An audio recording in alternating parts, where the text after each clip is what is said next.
Hello प्रिय student. तो आज बात करेंगे बायोमोलिक्यूल्स चैप्टर में ओलिगोसैकराइड।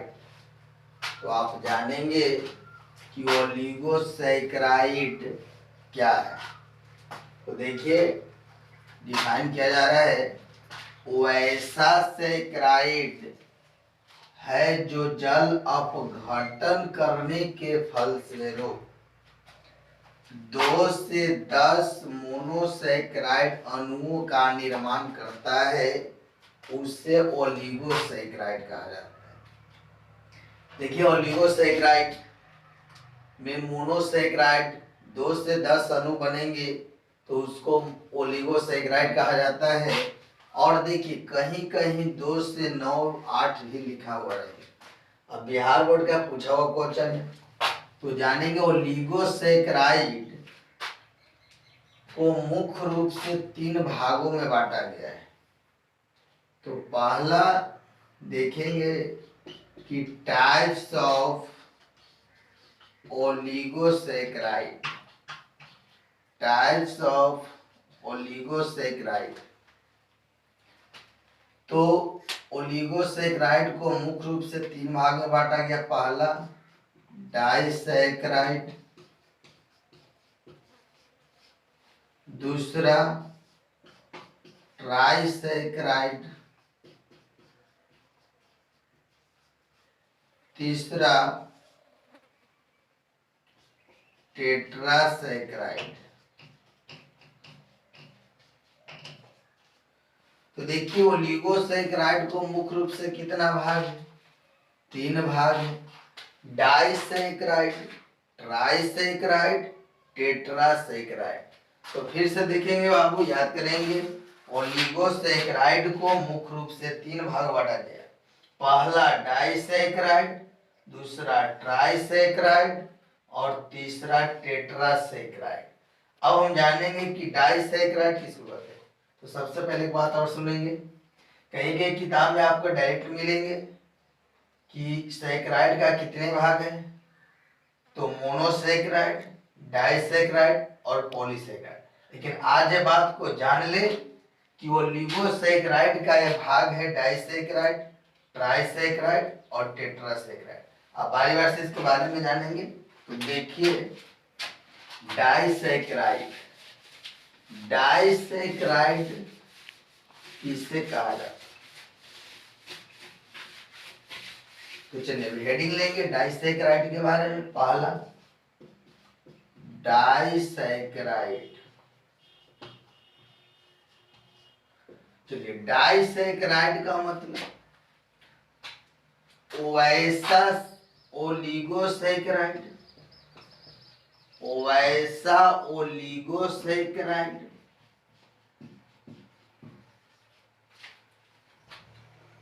जो जल अपघटन करने के फलस्वरूप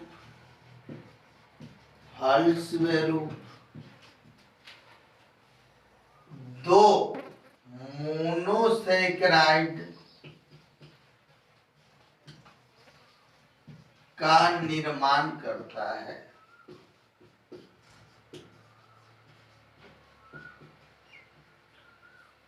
देखिए फिर समझेंगे डाइसैकराइड किसको कहेंगे।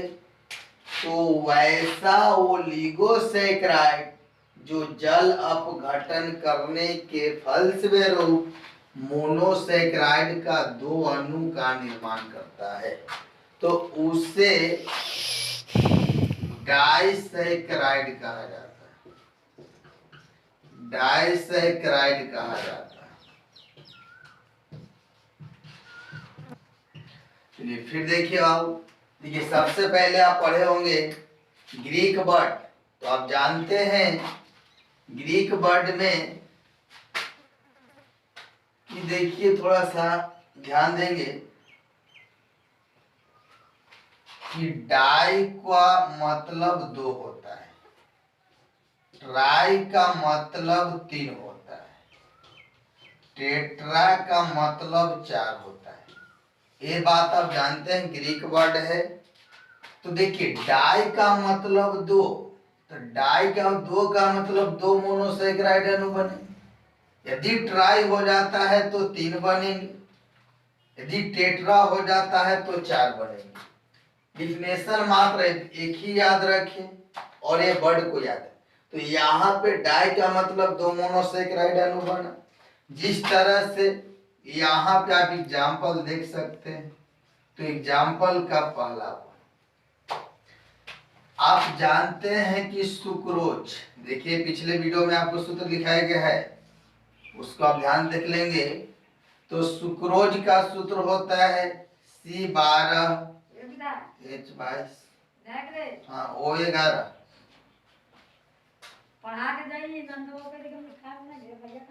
प्लस ठीक है।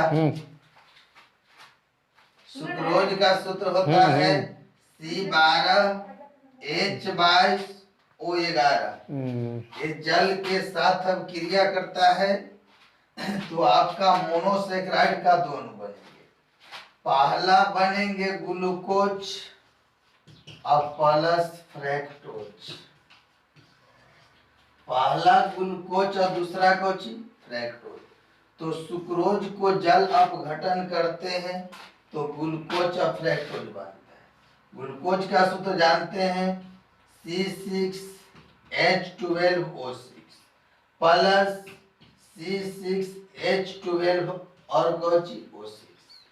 तो ये आपका डाइसैकेराइड है। देखिए सुक्रोज का जल अपघटन किया गया तो मोनोसेकेराइड का दो अणु मिला।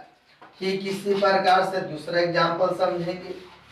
तो आइए डाइसैकेराइड का दूसरा एग्जांपल समझेंगे।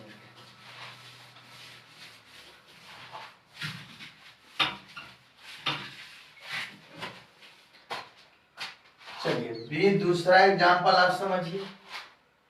मैल्टोज, मैल्टोज का नाम सुने, सुक्रोज मैल्टोज और लैक्टोज का सूत्र सेम होता है।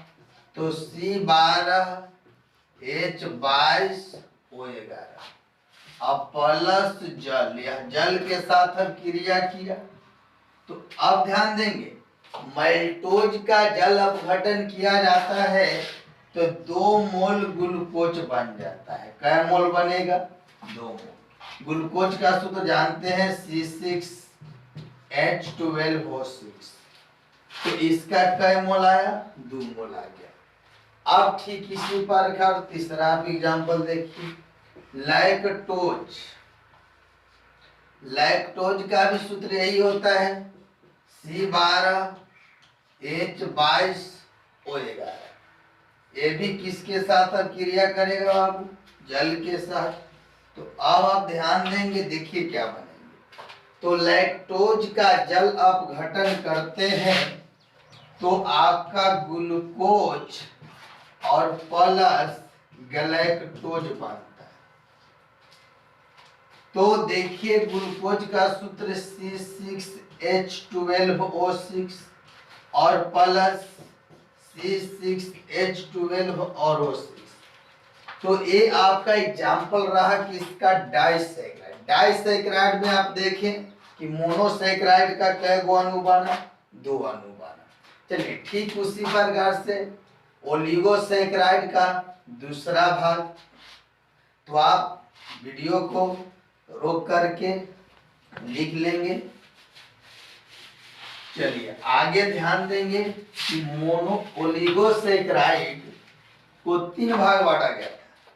तो अब इसका दूसरा भाग देखेंगे, नाम है ट्राइसेकेराइड।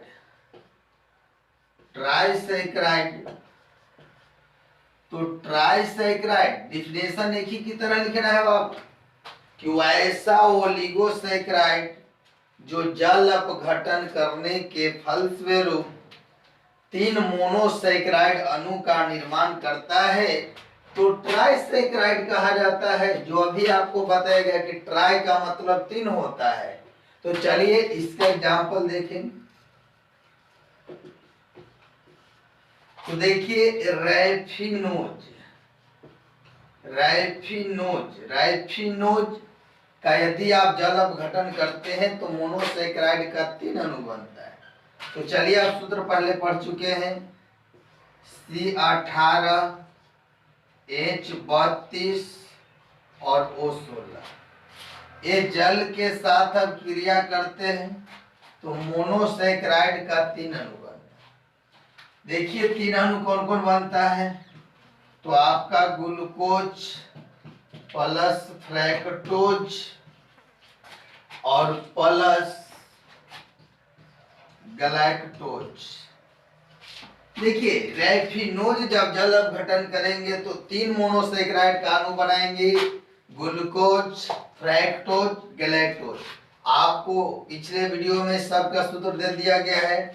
तो ग्लूकोज का सूत्र C6H12O6, फ्रैक्टोज का सूत्र C6H12O6, गलैक्टोज का सूत्र C6H12 और O6। तो चलिए अब इस रिएक्शन को हम लोग बैलेंस करेंगे। तो ध्यान से देखिए, यहाँ पे कार्बन की संख्या 18, तो देखिए 6 12 6 18, कार्बन आपका पूरा हुआ।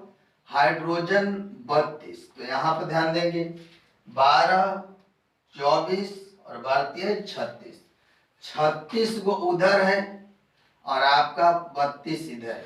तो यहाँ 2 से बैलेंस कर देंगे तो 4 हो गया, 32 और 4 36। अब ऑक्सीजन को देखेंगे, ऑक्सीजन देखिए इधर 16 2 18 और 76 18। यही आपका ट्राइसेकेराइड का एग्जाम्पल रहा कि रैफिनोज को जल अपघटन करेंगे तो मोनोसेकेराइड का 3 अणु बनेंगे। ठीक इस प्रकार से ओलिगोसेकेराइड का तीसरा भाग है आपका टेट्रासेकेराइड। टेट्रासेकेराइड, टेट्रासेकेराइड। चलो आओ फिर डिफिनेशन समझेंगे। वैसा ओलिगोसेकेराइड है जो जल अपघटन करने के फलस्वरूप 4 मोनोसेकेराइड अणु का निर्माण करते हैं, उसे टेट्रासेकेराइड कहा जाता है। ध्यान देंगे, टेट्रा का मतलब पहले ही बताए हैं कि 4 होता है। तो अभी देखिए जल अपघटन करेंगे तो मोनोसेकेराइड का कितना अणु बनेंगे, 4 अणु बनेंगे। तो चलिए अब एग्जाम्पल की हम बात करते हैं। तो आप नाम सुने हैं अस्टैकियोज, पिछले वीडियो में सबका सूत्र दे दिया गया है। इसका सूत्र समझेंगे, C24 H42 और O21। इस सूत्र है अस्टैकियोज का। आप प्लस जल अपघटन करेंगे तो जल अपघटन करने के बाद बाबू मोनोसेकेराइड का कई अणु मिलेंगे, 4 अणु मिलेंगे। तो देखिए बनेगा ग्लूकोज प्लस बनेगा फ्रैक्टोज, अब प्लस 2 भाग गलैक्टोज, यानी 2 मोल क्या बनेगा, गलैक्टोज बनेगा। तो देखिए सूत्र ध्यान देंगे आप, ग्लूकोज का सूत्र पढ़ चुके हैं, C6H12O6 प्लस C6H12O6 और C6H12O6। तो अभी देखिए अस्टैकियोज का जल अपघटन करेंगे तो मोनोसेकेराइड का 4 अणु बनेंगे। तो आप देखेंगे यहां पे रिएक्शन को बैलेंस करेंगे तो देखा जाए यहां 6 और 6 का 2 भाग इसमें है, तो 6 6 12 12 दूना 24। तो यहाँ कार्बन संख्या कितना हो गया, 24। हाइड्रोजन संख्या 42। तो यहाँ देखिए 12 12 दूनी 24 या 24 दूना 48, लेकिन है यह कितना 42। 42 और 6 कितना हो जाएगा 48, 3 दूना 6। अब देखेंगे इधर ऑक्सीजन संख्या, तो 21 और 3 कितना हो जाएगा 24। तो 6 6 12 12 दूना 24, ये आपका बैलेंस हो गया। यही आपका ओलिगोसेकेराइड है।